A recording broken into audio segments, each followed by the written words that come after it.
Hey there, my friend. I'm honestly grateful you decided to click on this video, and if you choose to hit that subscribe button, well, my appreciation will only deepen. Now then, let's begin. He gave her a life she could count on, kissed her forehead before bed every night, and made sure their home stayed safe, never once missing a mortgage payment. But when he came across an email she'd forgotten to delete, where she mockingly called him the cuckold, he didn't collapse. He didn't scream. He just smiled, because in that quiet instant, something inside him shifted, razor sharp and deliberate. And from that point forward, he began laying the groundwork for a retribution so precise, so cold-blooded, it would blindside everyone, especially her. I never expected betrayal to feel so quiet, so still. But there I was, Sunday night, 11:47 p.m., sitting alone in the dark, the only illumination coming from the desktop screen we both shared. On it, the words that shattered my world stared back at me, utterly silent. The message sat unsuspiciously in her sent folder. Rachel had forgotten to sign out of her Gmail account. It was our shared computer, the one we used for everything: taxes, travel plans, vacation photos. She always insisted she had no secrets. And to be fair, she wasn't technically hiding anything. She just never thought I'd look. Yes, baby, I miss you too. But I can't chance it on Sunday. My cuckold might get suspicious. Let's meet at the usual spot, Monday, 11 a.m. I'll give you everything you've been waiting for. That word, cuckold. That's what she called me. The man who built a life with her, who stayed by her side through every illness, who never once strayed, because I truly believed she was the only one for me. And she turned me into a punchline, didn't even care enough to cover it up. But pain, when it reaches a certain temperature, doesn't scream. It crystallizes. It sharpens. I didn't flip a table. I didn't cry. I just smiled. Then I whispered something only I could hear, something she'd never forget. You won't see this coming. Our marriage hadn't sparkled in years. We'd been together 8. She was magnetic, witty, radiant. I was dependable, predictable, her words, not mine. Her touch started to feel like an afterthought. Her hugs got shorter. She'd check her phone while I was mid-sentence. Her I love yous came out like recited lines. About 6 months before that email, the so-called business trips became more frequent. Always vague, no itineraries, no receipts. One time, she couldn't even explain why her hotel invoice was missing. I told myself not to overthink it, not to become paranoid, until that night, when her iMessages synced to our shared iPad. I wasn't snooping. It just happened. Last night was magic. I wish I could wake up beside you again. The message was signed, Mateo. Just a name on a screen, but it sliced through me like a blade. And the more I read, the deeper the cuts went. Calendar invites labeled client lunch were actually hotel bookings. Her gym bag contained men's deodorant. Those meetings, followed by small Venmo transactions to burner usernames, ones I tracked back to throwaway accounts. But the most devastating discovery was a hidden folder on her laptop, disguised among spreadsheets and budgets. Inside, dozens of photos, Rachel and Mateo, laughing, naked, smug, like they were toasting to my stupidity. That night, I looked at our wedding photo and made a silent promise. Not to scream, not to break things, but to reveal it all, slowly, precisely, without pity. The best revenge doesn't shout, it calculates, and it starts with patience. On Monday morning, the day she'd planned her 11 a.m. affair, I did something I hadn't done in a long time. I kissed her forehead. You look beautiful today, I said. She barely glanced at me, eyes glued to her phone. Thanks, babe, she muttered, completely unaware she was walking straight into a trap. She thought she was untouchable, smarter than me. I let her believe it. While she put on makeup for another man, I installed 2 hidden cameras, one in a decoy smoke detector above our bed, another in the base of her favorite nightstand lamp, the one she never cleaned. Both streamed live video directly to my phone. Crystal clear, audio included. After she left, I tested the feeds. Perfect quality. I set both to record, scrubbed all evidence of my setup, and left. Not for the office, but to a nearby parking lot just down the street. I waited. Still. Focused. Like a sniper with finger hovering near the trigger. At 10:55 a.m., sharp, a silver BMW slid into the driveway. Mateo stepped out, smirking, full of swagger. He let himself in with the key under the mat. I was certain she gave it to him. He walked in like he owned the place. 2 minutes later, Rachel pulled in. She'd changed clothes. Red blouse, buttons already undone. I heard their laughter in my headphones, then her voice. "Poor idiot thinks I'm on my period." They went upstairs, into our bedroom, on our sheets, in the sanctuary I had built for us. And I didn't feel heartbreak anymore, just a deep, cold calm. Step 2 was already underway. Witnesses. The day before, I texted her sister, told her I needed help surprising Rachel for her birthday, asked her to bring their mother. "It's something you'll want to see," I said. At 11:23 a.m., they were still tangled in post-coital bliss. Rachel laughed. "He kisses me like I'm some fantasy. He really thinks I'm just tired." Mateo chuckled. "You're a goddess. He's lucky you even go back to him." That's when I made the call to her sister. "Change of plans. Come now. Don't knock. Just walk in." No hesitation. They arrived at 11:58. I met them at the door with a grin hard enough to chip granite. Her mother looked delighted. Her sister was curious. They still believed in the mask Rachel wore. "Is she home?" her mother asked. "She is," I said. "But first, let me show you something." I guided them to the office. Lights dimmed. I pointed to the monitor. "Watch this." Rachel's laughter filled the room, sickeningly sweet, now laced with venom. The footage played, Rachel straddling Mateo, whispering, giggling.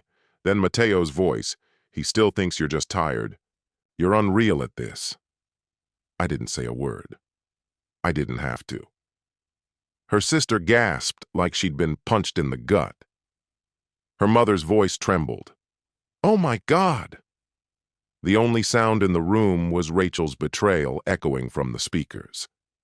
Then I stood, walked down the hallway, and opened our bedroom door. No knock, no warning. Mateo froze, half-dressed, eyes wide like a thief caught red-handed. Rachel shrieked, clutching the blanket. "What? How? What are you doing here?" I didn't yell. I just smiled. "You said I'd never find out. You were wrong. And now you lose everything." Then I stepped aside and let her mother and sister see the truth with their own eyes. In that instant, her world collapsed. Her mother didn't slap her, didn't scream, just stared, hollow, and whispered, "You're not the daughter I raised." Her sister turned and walked away, silent and heartbroken. Mateo? He bolted, didn't even take his shoes. Rachel was left behind, sitting in the ruins of her carefully constructed lie, stripped of everything she thought she controlled. Half-dressed, trembling, hollowed out, and I hadn't even started yet. People like to imagine breakups as theatrical, shouting matches, slamming doors, tear-streaked faces. But the real danger isn't in rage, it's in calm. It's in the man who leaves with a smile and never looks back. Rachel didn't chase me. She remained in the bed, a crumpled shape wrapped in sweat and shame, while two women stood frozen in the doorway. Women who once believed she was beyond wrongdoing. I didn't scream, didn't argue. I just walked, quiet, steady. I closed the bedroom door behind me like it was the final punctuation on a sentence I never wanted to write. Her mother didn't stop me, didn't even move. But her sister was in the hallway, arms folded, face pale with disbelief. "I'm sorry," she said, voice barely above a breath. I had no idea she was capable of this. She was, I replied. She just didn't think I'd catch her. She nodded slowly, her eyes full but silent, then stepped away. She never spoke to Rachel again. That evening, I checked into a hotel. It wasn't a frantic escape. It had been on my calendar for weeks, booked the day I installed the surveillance. I knew where this road led. I only needed to arrive with accuracy, with purpose. Inside my briefcase were 2 files, one filled with undeniable photos, the other with signed divorce papers. Hidden in the fine print was a clause from our prenup, one she had overlooked. If she was unfaithful, she got nothing. The only thing left to do was pass along the proof, and I had the perfect person for it. My attorney, cold, efficient, unflinching. I sent him everything, the recordings, the screenshots, the messages. When he called me after reviewing it all, his voice dropped. "Christ, Ethan, are you sure you don't want this in front of a judge?" "No," I said, steady. "I don't want vengeance. I want her empty. Let her live with it. That's a deeper punishment." By morning, everything was in motion, signed, filed, served. For nearly 5 hours, she said nothing. Then the texts started rolling in. "Rachel, can we talk? Rachel, I made a horrible mistake. Rachel, please don't do this. We can make it right." And then came her truth. "Rachel, you cruel bastard. You ruined me. I blocked her. Mateo's downfall came fast and hard. A promising career, a fiancé, a bright path, all gone. Yes, he was engaged." She learned the truth the same day Rachel got the papers. Why? Because I insured it. I mailed her a flash drive with a handwritten note. "Watch this before you walk down the aisle." She did. Then she uploaded it. Everywhere. Mateo's LinkedIn disappeared within 24 hours. His company issued a formal statement. Internal inquiries began. 2 weeks later, he was fired, embarrassed, evicted. His fiancée? She dumped him on social media. "Apparently," she wrote, "the man I planned to marry was busy sleeping with someone else's wife." His own bed. Caught on film. Documented and undeniable. The internet took care of the rest. As for Rachel, she ended up at her mother's house. Temporarily, she claimed. But guilt lingers like smoke. Her mother couldn't meet her eyes. Her sister cut her off completely. Friends disappeared. The house? It stayed mine. The savings? Untouched. My dignity? Intact. I didn't gloat, didn't throw it back at her. I simply restarted. I moved to Chicago, found a small loft, sleek, quiet, honest. No cameras, no forced laughter over meals. Just peace, the kind that heals instead of stifles. I started running again. Got back into photography. Finally read the books I'd abandoned while trying to save something already lost. Evenings became calm, whole. No late-night gym sessions that didn't add up. No unexplained scents on her jacket. No lies buried in excuses. Just breathing room. And in that silence, someone new came into my orbit. There was no rush. It happened gradually. She didn't wince when I spoke the truth. She didn't mold me into a role for her social feed. She saw me. Really saw me. Still, I didn't dive in. I'd learned the hard way that heartbreak without theatrics leaves deeper bruises. It makes you carry yourself with more care, with more truth. For a while, I still woke expecting the old weight in my chest, but each day, it got lighter. Not because I forgave Rachel. She never asked in a way that mattered, but because I refused to let her define my story. I didn't become bitter.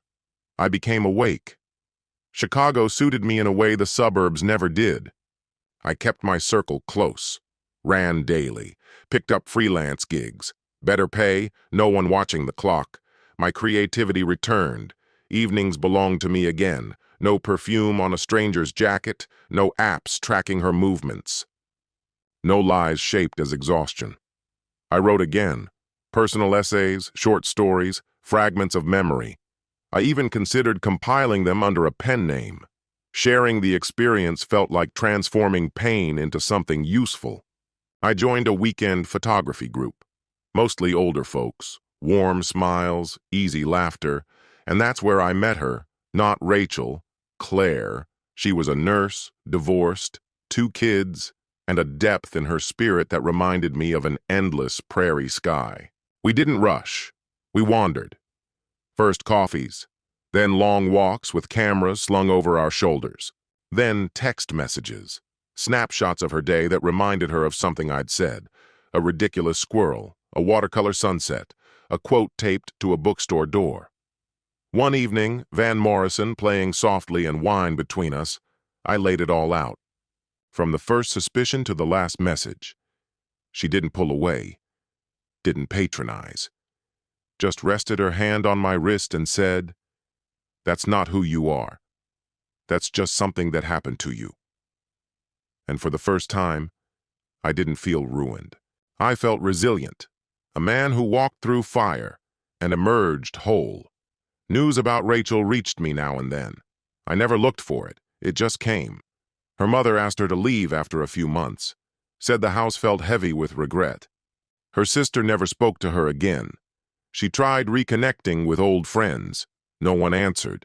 She kept trying to reach me. New numbers, indirect messages, third parties. One last message came through a mutual acquaintance. "Tell him I'm sorry. I was foolish. I lost everything." I didn't answer, because she still hadn't learned the truth. It wasn't about her losing me. It was about me reclaiming myself. Claire and I kept growing, closer than I'd thought possible. One night, she asked me if I'd ever think about marrying again. I answered her honestly. "If I do, it'll be because I want to, not because I have to. There's a difference." She smiled. "Good. Then I'll say yes when that day comes." No games, no guilt, just sincerity, honest and unpolished. And that night, it finally settled in. I hadn't just ended a story. I had rewritten it. Revenge isn't just about exposing lies. It's about resisting the temptation to become a liar yourself. In that sense, I had already won. A full year slipped by without incident. No explosive endings, no unexpected confessions. Just the gentle, persistent pace of time doing what it does best, slowly mending what once felt irreparable. The house Rachel and I had shared became a memory. It sold profitably, and that money went toward building a new life, one assembled with care and intention, every detail chosen on purpose. By the 10th month, Claire moved into the loft. Not out of necessity, but because it felt right. She brought with her a sense of warmth I hadn't realized was missing. Paperback novels stacked in quiet corners, her children's laughter filling the space on slow, sunny weekends, the scent of cinnamon bread rising in the air each Sunday morning. For the first time in years, my days began not with suspicion or silence, but with the peaceful rhythm of mutual understanding. We weren't perfect, but we were honest. Then one afternoon, a small, nameless package showed up on our doorstep. No sender, no clues, just a framed photo and a printed still tucked inside. It was from a video I'd taken the year before, Rachel and Mateo in a moment of betrayal, their arms around each other. I had deleted it. My attorney had scrubbed it all after the divorce, and yet someone had held on to a copy. On the back of the frame, a simple note was taped. "She's applying for jobs with a new name. Claims the video was fake. Some of us know the truth." No name. No return address. Just the plain, quiet weight of reality, a final echo of the past. What washed over me wasn't revenge or victory. It was peace. Rachel could keep running, reshaping the story however she needed to in order to sleep at night. But it didn't matter anymore. The truth had already reached the right people. It had already done its work. That weekend, Claire and I drove to the shoreline. Her boys searched the sand for seashells while she snapped photos of the open sea. The wind played through her hair as she turned and asked me, "Do you still think about her?" I didn't pretend. "Sometimes," I replied. "Not with anger, with understanding. She showed me who I never want to become." Claire nodded gently. "That's what healing sounds like," she said, "not resentment." And so, this chapter ends. Feel free to leave your thoughts in the comments. If this story spoke to you, check out the other videos on the channel. Until next time, take care.